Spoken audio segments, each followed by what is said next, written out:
O papel do enfermeiro no transporte do paciente crítico. Autores: Márcia Regina Beck, Helene Cristina da Silva Lopes. Orientadores: professora Janice Terezinha dos Santos, professor Jefferson Carlos de Oliveira, professor José Andes Oliveira Rodrigues, professora Vanessa Martins de Oliveira. Introdução. Segundo dos Santos, o transporte do paciente crítico pode ser intra ou interhospitalar. O papel do enfermeiro é fundamental no planejamento do transporte. Cabe ao enfermeiro organizar um conjunto com a equipe multidisciplinar e melhor dinâmica do transporte, diminuindo o potencial de risco ao paciente. Comunicar de forma efetiva a condição hemodinâmica através da unidade que irá receber o paciente. Prepara materiais e dispositivos necessários de monitorização adequada para o transporte. Checar oxigênio em caso de suporte ventilatório mecânico. Segundo Lacerda, o risco do paciente durante o transporte pode ser minimizado através de um planejamento cuidadoso, qualificação do pessoal responsável pelo transporte e seleção de equipamentos adequados.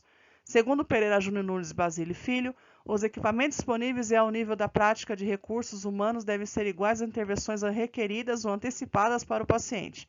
Segundo Veiga, dependendo das características de cada hospital, pode-se optar pela presença de uma equipe de transporte especializada, tanto para o transporte intra quanto interhospitalar.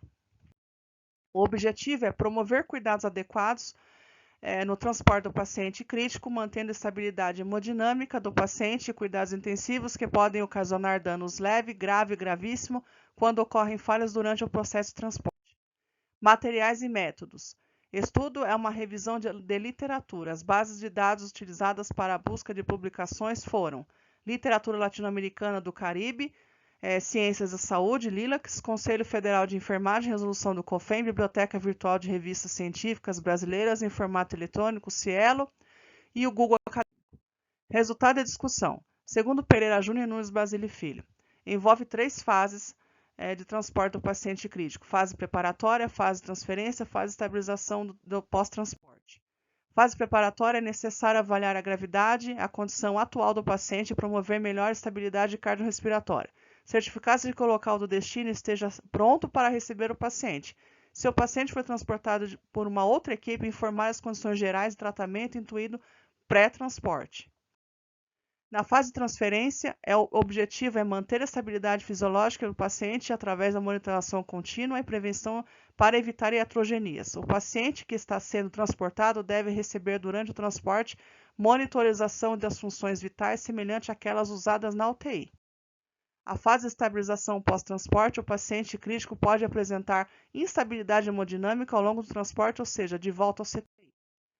A decisão de transportar o paciente necessita de vários fatores relacionados a seguir: indicação do transporte, patologia de base, condições médicas associadas, treinamento da equipe de transporte, material e equipamentos, pesar risco e benefício, tempo de transporte, distância, recursos do local de origem e destino, possibilidade de complicações durante o transporte, condições de trajeto a ser percorrido, avaliação dos possíveis fatores de estresse e recursos financeiros para a viabilização do transporte.